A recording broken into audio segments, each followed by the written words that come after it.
I'm gonna try to do this thing. We'll see if I can do this thing. It's been giving me problems all day. Several problems. I'm just gonna turn on the old Osmo, just for the fun of it. Alright, Osmo, you gonna record? Alright, let's record this comedy. I'm sure I won't use all of this. Alright, so... Hi! It is March 21st. It's the new moon in Aries. It is also the spring equinox. That means it's the first day of spring. So I would say it's astrologically a very propitious day for me to do my first tarot reading on the Chaos Tarot spread. I've been promising to do this for quite some time, and I'm just now getting to it. It turns out, as I've been futzing around with this all day, that it's actually a lot harder to read tarot on video than you would think, or at least certainly than I would think. Because, well, first of all, my whole studio is in a state right now, so I really didn't have any place to spread this thing out. I couldn't get the camera set up correct. And then, like, every card deck I have is shiny. It reflects. So it's really hard to see what's going on. So anyway, I'm going to give this a try. It may be fantastic. It may suck. I don't know. Let's find out together. I'm going to do what's called a pick your own reading. So I've placed a little random object. I just collected 4 random objects from my studio and put them on the corners of this.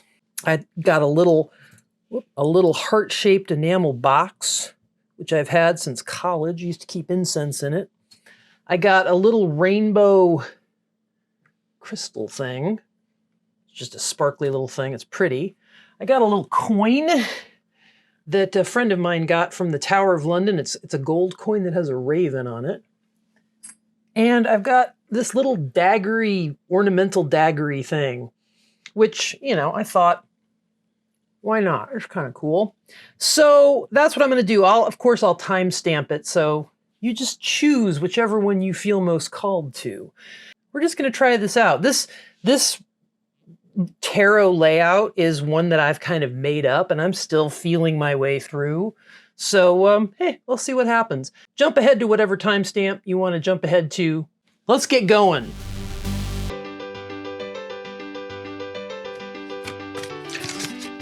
All right, you're still recording. All right, you're recording. I've reset the camera.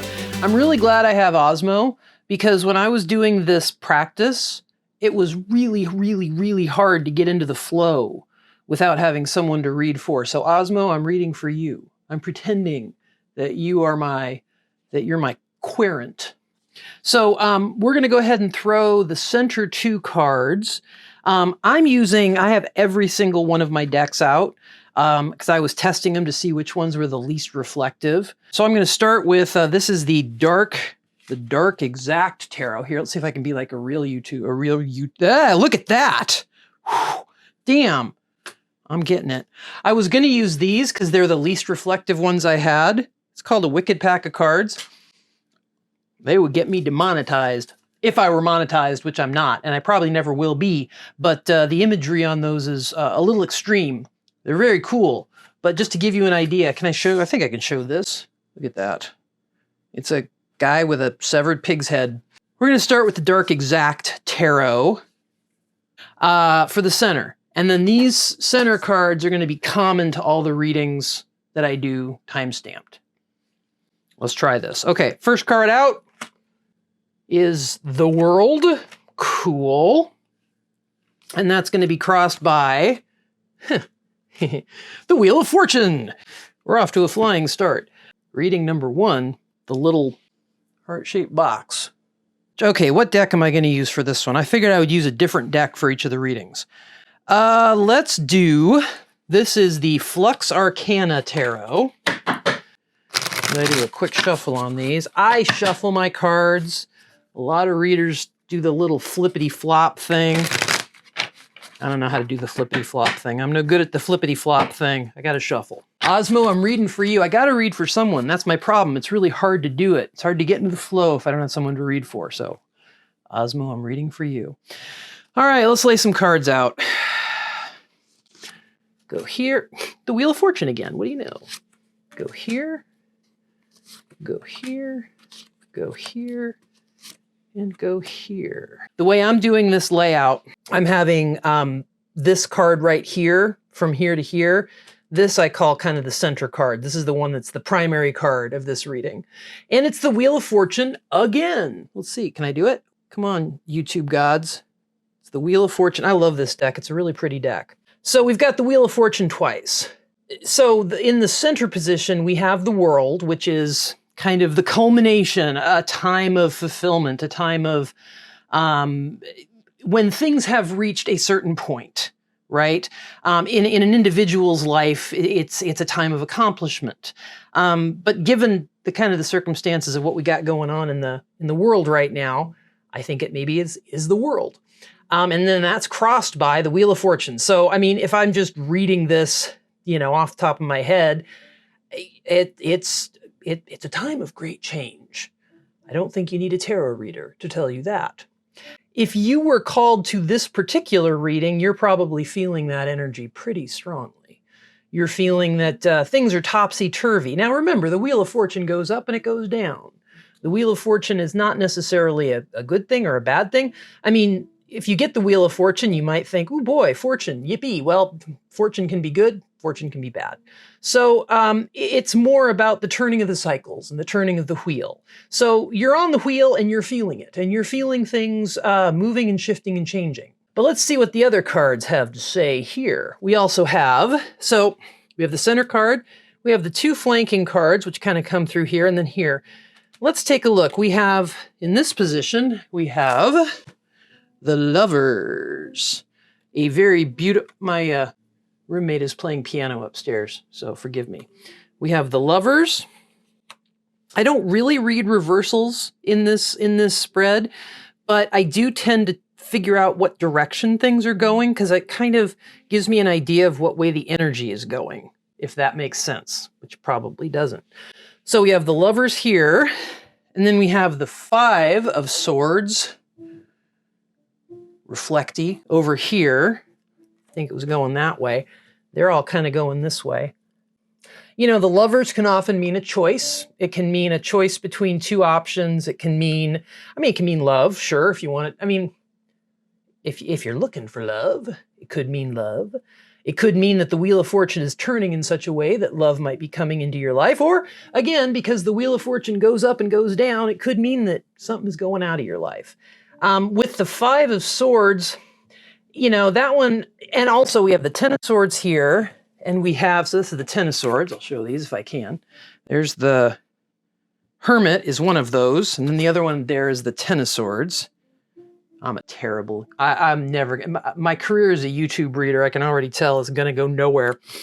When I'm thinking about love, if you came to this reading looking for a love reading, I gotta say, it's not, these cards don't strike me as real ooey gooey, juicy, lovey cards.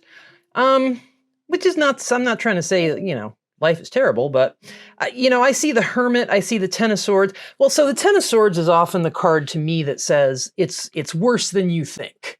And that the horizon, better things are coming on the horizon. So, looking at this with the Lovers, with the Five of Swords, with the Hermit, it seems to suggest that there may need to be a time with this particular turning of the wheel that you're on, that, you need to kind of pull back, think about yourself, think about your life, do some meditation, do some deep work, as they say. And then with the Ten of Swords, it's got that hope for the future. There's better things a-coming. And with the Five of Swords, that definitely gives me the feeling of betrayal. So overall, with this particular turning of the wheel that's at the core of your reading, given that you've chosen the heart-shaped box, I gotta think that that's got some meaning to it. Maybe you're feeling a little bit of betrayal. Maybe you're feeling that some kind of partnership, maybe not love, but some kind of partnership, didn't go the way you wanted it to, and you're feeling a bit like topsy-turvy and tumbled about. But with the Hermit, I think your indication is take some time for yourself, take some time to relax, take some time to ponder and meditate. And with the Ten of Swords, realize that even though it feels terrible now, maybe it feels terrible now, if it feels terrible now, it does indicate that you're probably moving toward a better situation. And there's a lot of tens here too. I mean, you've got two Wheels of Fortune, which are both tens. You got the Ten of Swords. So tens are always about kind of completion. Again, it's that whole theme of the Wheel of Fortune. It's ending the cycle, right? So whatever situation this is speaking to for you, and as they say, take it how it resonates. Whatever situation this may or may not be speaking to for you, realize that the cycle that we're talking about here is coming to a close, and that you're moving forward, and that things are going to keep going. One would hope. All right, well, now I got to reset so that I can do the second corner. Got to spin this whole thing around. Hold on. All right. Moving right along to moving right along to reading number 2. This is for the little rainbow. Let's see, can you focus? All my YouTube readers that I watch, they're always yelling at their camera saying, focus, focus. This here is a little rainbow crystal thing. I think it's real pretty. My roommate is still playing the piano upstairs. So, if you chose the rainbow crystal thing, this is the reading for you. So, as you see, I've rotated the spread, and here's the spread I already did for number 1, the heart-shaped box. So what I'm thinking is, I'm going to use a different deck.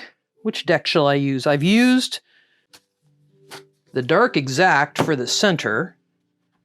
I've used Flux Arcana. Let's use the Urban Tarot. I like this one. Actually, the guy who was the artist's model for, who was it? For the Devil. He was a friend of mine on Facebook. He's so cool. But then I stopped using Facebook. All right, dude, let's shuffle. Maybe he'll show up. That would be so cool. He's a really cool guy. I liked him a lot. Well, I mean, I liked him on Facebook. I had never met him in real life, so who knows? Maybe he was a terrible person. I don't know. All right, 3 shuffles. That's good. All right, so center cards are still common, so the Wheel of Fortune and the World are the 2 that we threw. And as I've said, that's a very interesting center cross. The World is culmination. It's everything that's happened. It's everything that's going on. It's, in the life of an individual, it's kind of achieving a milestone, achieving a goal. Crossed by the Wheel of Fortune. The Wheel of Fortune is, of course, the turning of the years, the turning of the cycles. So, given what we got going on in the world right now with war and rebellion and riots and pandemics and UFOs, UFOs are here, my friends. The Wheel of Fortune is definitely something going on. Now, here's what I'm going to do. The way I'm doing this thing is I've already done one reading, and now I've got another reading to do. I've already got 2 cards. I've got the Ten of Swords here and the Five of Swords here, but I'm going to throw new cards for that from this deck. But I'll know that those cards are there, and those might add some. Those will be like clarifiers kind of underneath. See how this all comes together?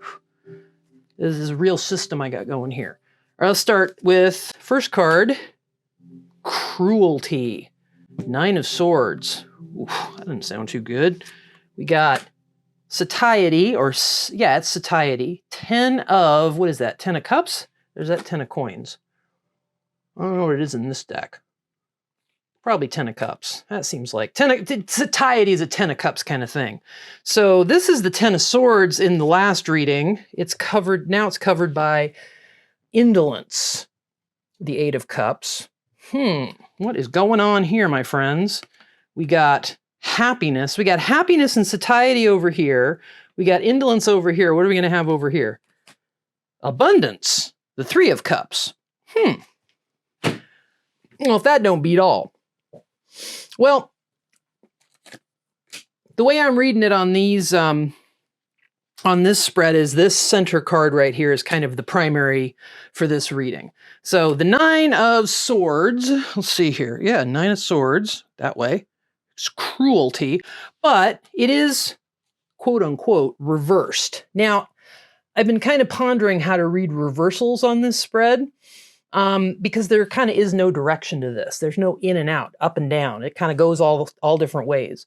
So I think when the card comes this way, it's kind of outward facing energy. And I don't mean outward facing energy like cruelty outward toward the world. I mean, it's more like something that you feel more externally than internally. A need for control, a need for, a desire to, and not necessarily in a cruel way, but a desire to, control your circumstances. I mean, given that we've got the Wheel of Fortune up there, spinning and a spinning, who wouldn't want to control their circumstances? The Nine of Swords often, too, in other decks has to do with a journey. It has to do with moving out of stormy waters into calmer waters. So that's another way to look at it. But all of that to me kind of suggests the desire for more control, or the desire for more control over your personal circumstances. I mean, that's where I'm going to start with this anyway. And again, given that the Wheel of Fortune is so central, and it was really central in the last reading I did too, a big part of the energy in the readings so far has been things are topsy-turvy, and when things are topsy-turvy, you kind of want to grab on and make them not spin quite so fast. Now, what's interesting to me is the cards around it, and I'm trying to look at the cards underneath here. Ten of Swords, Five of Swords. I'm just going to ignore those for right now just because they're going to confuse me. We have satiety, happiness. We have nines. We have two nines. We have a 10. We have an 8. We have a 3. Indolence, satiety, happiness. I mean, I think that's probably where, not so much the desire for, not desire for control, but that's what you're hoping for. Like anybody, everybody's hoping for more control over your circumstances to effectuate a positive and beneficial outcome, right? And I think some of your hopes are shown in here. You've got the 10 of what I believe is probably cups. I'm not sure, but I'm pretty sure it's cups in this deck. It's either the 10 of cups or the 10 of coins, probably cups. It's achieving, tens are always about kind of getting to the end goal, right? So the 10 of cups would be satiety. It would be just having the peace and the happiness that you're longing for. And then, of course, right underneath it there, we've got happiness. And then over on the left-hand path, left-hand side over here, abundance and indolence. Now, the indolence is interesting to me. I'm trying to think of it in terms of how the energy is going back and forth here. I mean, if you think about happiness, satiety, abundance, indolence, the indolence is just kind of puzzling me a little bit. I guess maybe indolence in this particular instance has to do with, and I'm reading the card as opposed to the kind of the meaning I'm used to. I mean, when I do the Rider Waite, it kind of usually gives me different ideas than when I do these different decks. So, I'm not even sure if I would say the 8 of Cups is indolence as much as it can also be, needing to take a break, needing to maybe take, I don't mean just like a meditation break. I mean like a bottle of red wine kind of break. You know what I mean?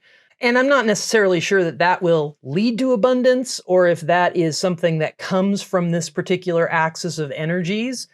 But I get the feeling that, especially since if I'm reading this 9 as kind of a desire for control, or a desire to kind of seize your circumstances, there's a feeling that you have to kind of radically let go. And again, I'm not saying go out and get a bottle of wine and get plastered or anything, but I think that being able to, well, you know, the old saying, let go and let God. And if a bottle of red wine is involved in that, so be it. You just have to throw up your hands and let the universe take care of you. How's that for some wisdom? You know, I don't know. The universe doesn't always do the greatest job of taking care of us. Sometimes it does. Sometimes it doesn't do too bad. You know, again, I keep coming back to the centrality of that wheel of fortune. You know, you can either fight against it. You can either fight against how fast it's spinning. It's trying to throw you off and do its little loop-de-loos. Or you can just kind of say, well, I'm going to kick back. This one to me says, don't hold on too tight. And if you hold on too tight, you're not going to feel great. And if you kind of loosen up a little bit, you're going to feel a little bit better. I don't know. It's really weird reading for Osmo. I mean, I like you, Osmo, but you're not giving me anything here. You're not giving me any energy back. When you read for people, you kind of get energy back and you give it out. And now I'm just kind of vamping. All right, I'm going to reset it and go to number 3, which is the Raven coin. The Raven coin. Okay, hold on. All right, and just like that, just like through the magic of camera work, we've come to, magic of camera work. Oof. We've come to reading number 3, or to the 3rd reading that I've done.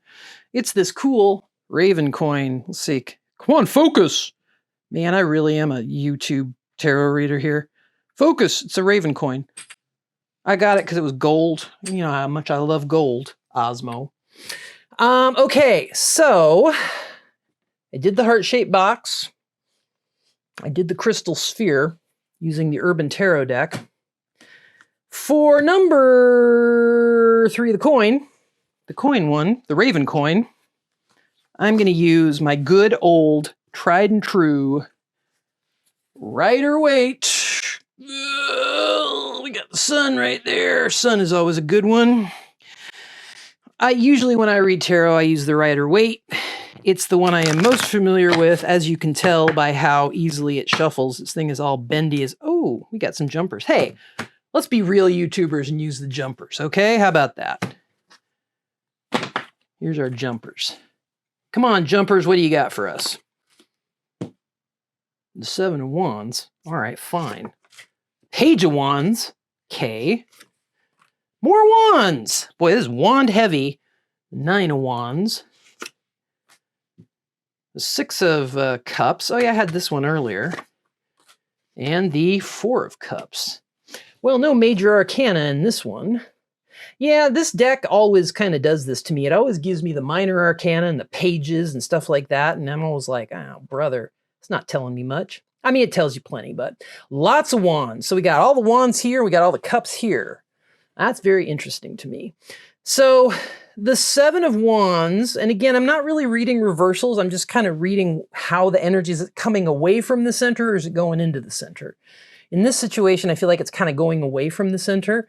So, you know, if you want to put that metaphorically, it's kind of about, you know, are you aligning with the current energies or are you fighting the current energies? I feel maybe there might be a little bit of fighting the current energies. Well, and given that this card is about battle, the 7 of Wands, it's about contention. It's not necessarily about bad battle or bad contention. I mean, he's got kind of a concerned and unhappy look on his face. He's kind of battling against all comers. But at the same time, a lot of times I hear people read this as happy. Well, I mean, there's more playful and happy cards, you know, but you could look at it as creative striving. Like you've got something going on that you're really trying to bring out, or that maybe it's a project or a creative project. Maybe this is my reading right here. I probably would have chosen the one with the Raven anyway. You know, you got projects, you're trying to get them out, you're battling with them, and they're giving you problems, perhaps. That's one way of looking at it. And then over here to the right, you have the 9 of Wands, and then you also have the Page of Wands. So I get the feeling that, you know, you know you can do it. You know you have the skills, you have the tools, you have the technology. And I think you're probably bringing a youthful exuberance and energy to your efforts, but you're still perhaps feeling a bit beset. And given, I've said this in the other readings with these two center cards, the World and the Wheel of Fortune, kind of the core of all of these readings is there's a lot of crap going on in the world, and a lot of people are feeling a little bit hinky about it. And people are feeling kind of spun around, like on the Wheel of Fortune, you see. So, I think probably if I were reading for you, Osmo, because you're not a real person, but you're the closest thing I got, that you're trying to deal with some of the feelings of anxiety or lack of control through maybe creative efforts or through work. This could just be work.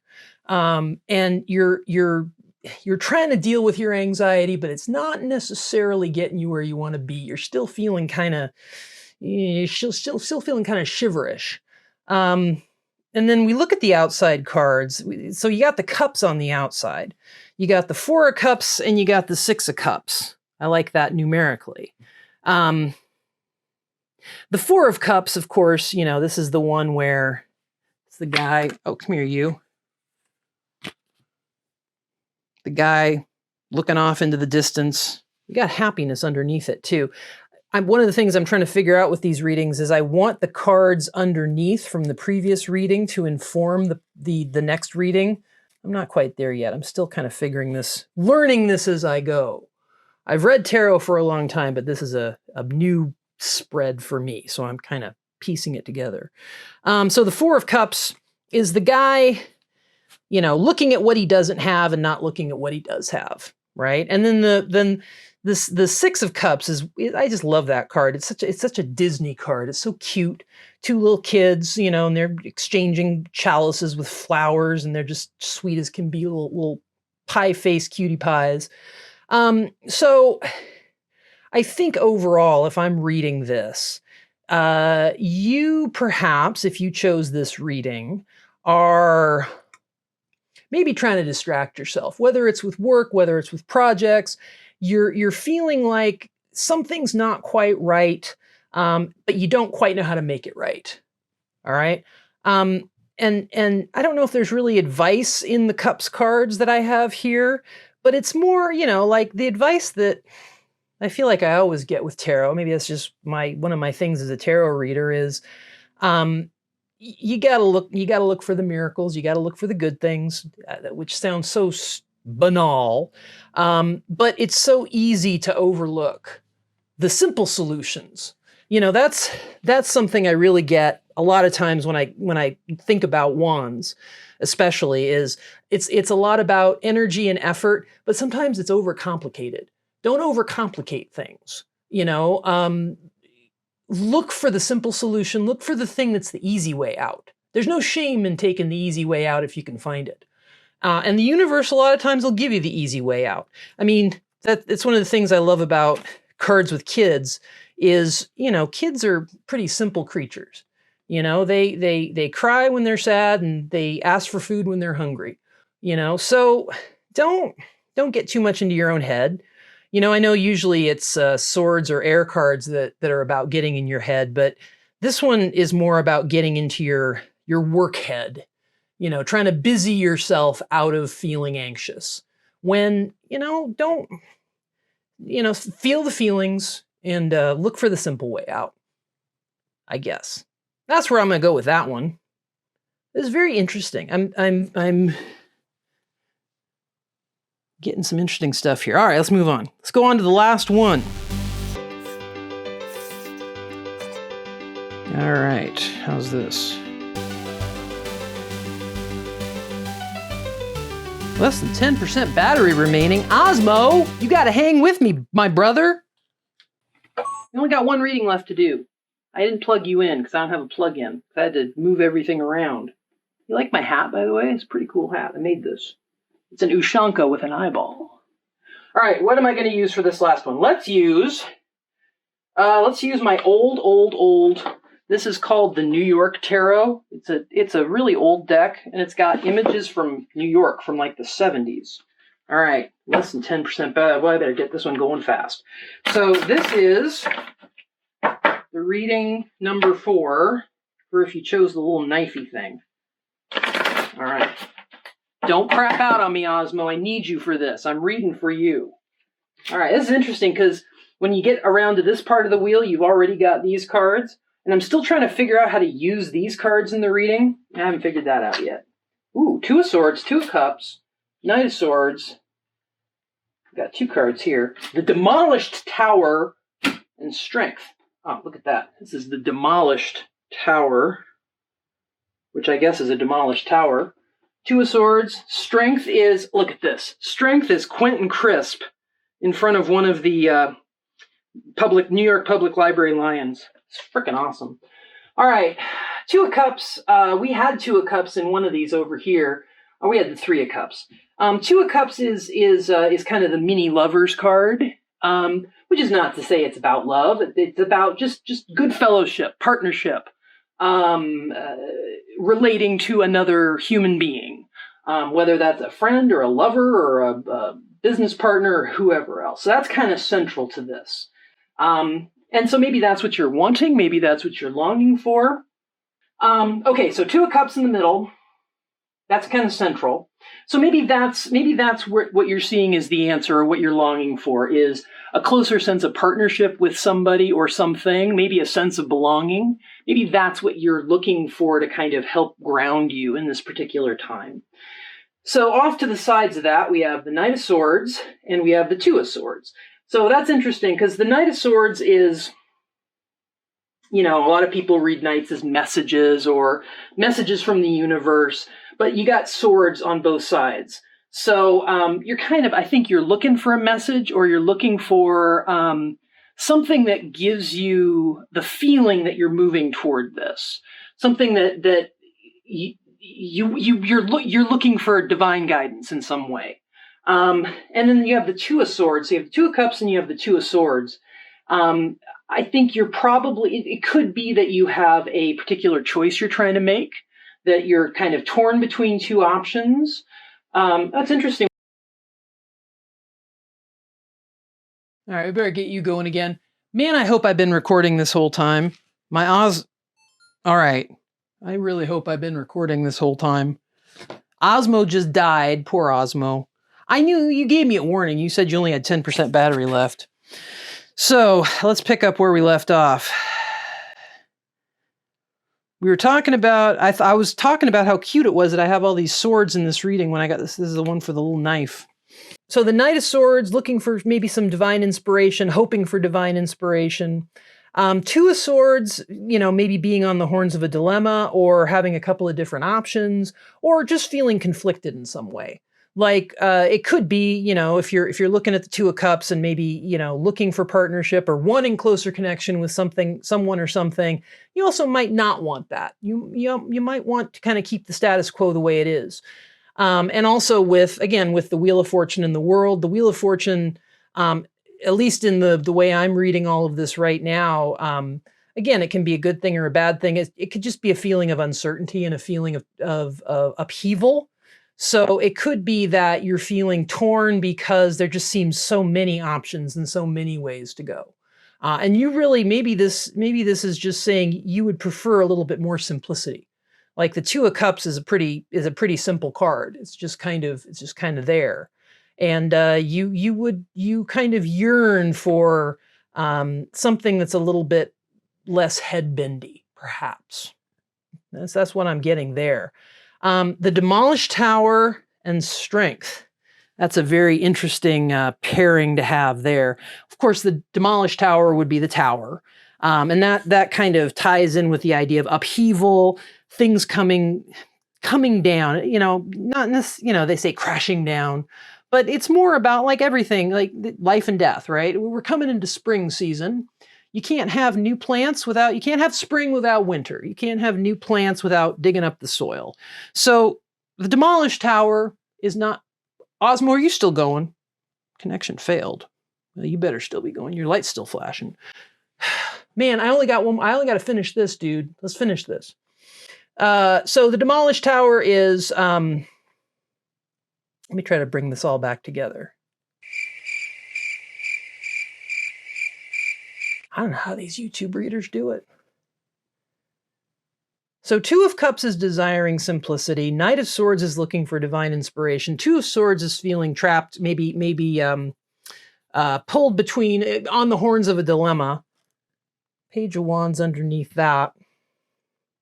The demolished tower is basically just feeling like, you know, there are some things definitely changing, things that are coming down. And it's not necessarily a bad thing. It's just change. It's the progression of the seasons, just like, or the progression of the turning of the world, just like with the Wheel of Fortune. And then, of course, right over here, we have Strength, which I love. Strength is a beautiful card. It's got Quentin Crisp in front of a lion. I get the feeling that overall with all of these cards here, you are yearning for simplicity. You're yearning for some kind of guidance. You're yearning, you know, divine guidance. You're feeling like some structure in your life, or some structure you have come to rely upon and depend on, has been undermined in some way, or has come down in some way. And you're looking for strength and you're hoping for strength. And I think where the strength comes from in this, as I've said in some of the other readings, you know, or some of the other parts of the reading, is sometimes strength comes from surrender. And I don't mean surrender like rolling over and saying, oh, I give up. It's more like being aware of the cycles of life and of nature and all that kind of stuff, and honoring them, being aware of them, and not fighting them. You know what they say, don't fight the Fed, don't fight the Wheel of Fortune. Don't fight the tower, because the tower will fall right down on top of you.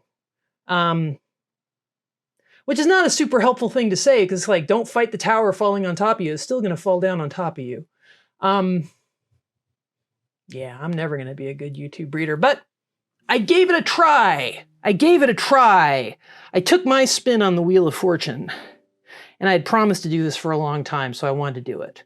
And I'm sorry if it sucked, but if you liked it, which I have no confidence that you will have, but if you liked it or found it useful, leave me a comment and tell me what you liked. If you didn't like it and you thought it was trash, I'd kind of prefer not to know, but you can tell me that too if you want, because I can take it. I'm pretty tough. And furthermore, if you liked my hat, tell me that. And if you liked my roommate's music, tell me that. All right, I'm gonna stop now. Bye. Thank you for watching.